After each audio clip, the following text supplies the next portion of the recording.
Brought to you by BlackMagic Design, the world's highest quality products for the feature film, post and broadcast industries. BlackMagicDesign.com, the Tonkawa Film Festival, celebrating short films from around the world. Tonkawafilmfestival.com. And by Dehancer. Use the promo code RABBIT to receive 10% off Dehancer products. Dehancer.com. Hello again, it's Jason Godbey from No Rest for the Weekend, here with an interview from this year's Woodstock Film Festival. Joining me now via Zoom, they are the creative duo behind the feature film Floating Carousel, Delilah Napier and Lucy Powers. Welcome, Lucy and Delilah. Thanks for being here. Thank you for having us. I saw the film, delightful, but I got questions, definitely. Okay. First of all, congrats on premiering at Woodstock. How does that feel? Fantastic. It's been a little bit of a time coming because we shot the film last July and August and edited it throughout the year. So we're super excited to finally get it in front of people and for people to be able to see it. I have this question. I want to know about what inspired the movie, but I kind of don't want it to have been your own lives, if that makes sense. But what kind of prompted you to make this movie? Well, I don't want to upset you, but it was our own lives, very much so. Basically, the kind of central event of the film, the date with the same man from Hinge, was something that happened to both Lucy and I basically when the pandemic was ending and we both moved to New York City in fall of 2021. Both of our first Hinge dates ever were with the exact same man within 4 days of each other.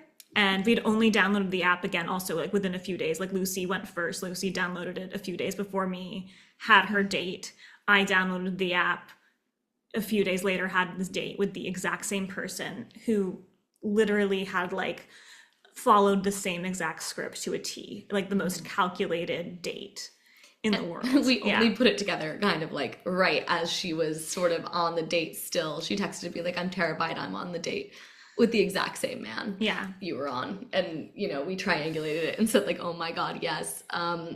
So yeah, unfortunately for us, but maybe relatable to some, all of these like strange dating situations in the film, many of them are inspired by true events. Yeah. I ask that as somebody who is no longer young and is not in the dating scene, and I was thinking the whole time, like, dear God, is this what it's like to date in New York now for young people? And that is both hilarious and horrifying at the same time. Like, it could have been a very different movie. You guys have a very strong cast in this film. I saw a lot of familiar faces. Catherine Curtin, somebody who's been on the show before. And I wanted to just kind of like, how were you able to assemble the ensemble? Yeah, side note, hilarious and horrifying. I think that's like two great words. We might steal that for a tagline. We had worked with some a lot of of honestly before. Like a lot of the actors, even Kathy Curtin had done, because she's one of those actresses that like kind of gives herself over to so many different indies. So she had done our last film together, and after we worked with her on that our like basically satiric pilot about NFTs, we were basically like, we need Kathy in everything we ever make because she adds so much humor and creativity to like every part she plays.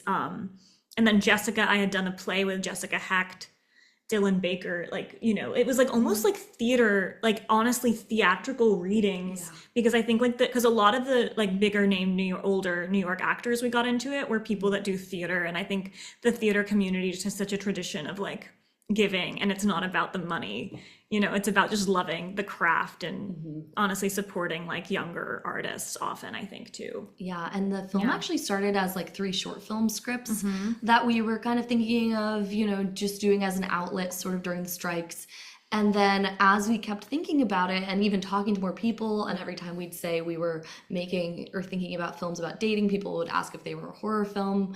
And we ended up kind of continuing to compile stories, and that ultimately made us think, let's make a full-length movie about this and put all those stories together. And we're so glad we did, because we thought there was sort of more broader themes here to explore throughout a full feature. Yeah, I did enjoy it, and I thought, this is saying something about kind of where we are today. I'm interested to see if you guys have had a chance to see it with an audience yet.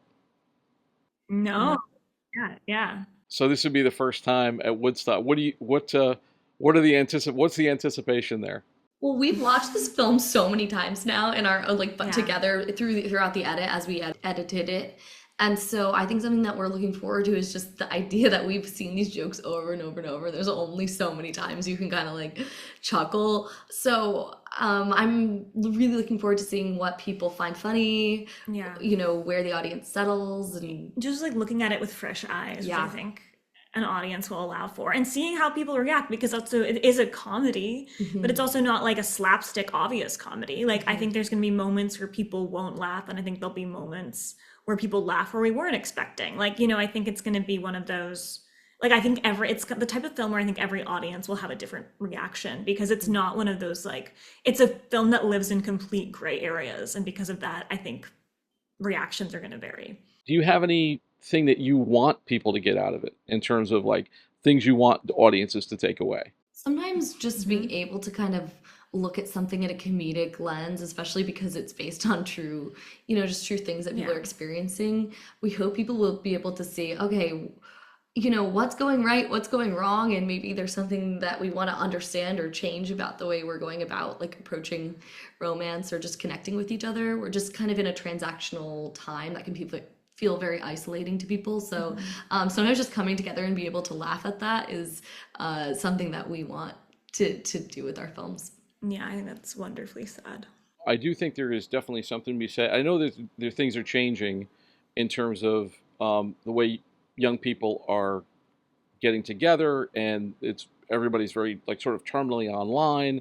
So I think there's definitely a commentary about that, and people have said that a lot of younger folks are turning away and not do like they want to meet each other in real life and try to get back to a more sort of natural way of doing things, because I don't know how uncommon experiences like yours are, where two friends end up going out with the same creep kind of thing.